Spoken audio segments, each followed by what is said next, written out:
নমস্কার বন্ধুরা, তোমরা সবাই কেমন আছো? আজকে ষষ্ঠীর দিনটা তোমরা কিভাবে কাটালে? আমার তো খুব ভালোই কাটলো।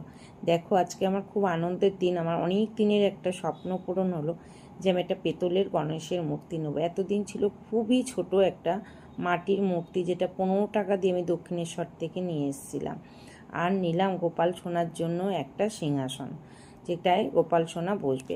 গোপাল সোনার সিংহাসন ছিল, সেটা ছোট স্টিলের ছিল। এবার আমি একটা পেতলের নিয়ে আসলাম। এবার গঙ্গা জল দিয়ে ভালো করে মুছে পরিষ্কার করে নিচ্ছি।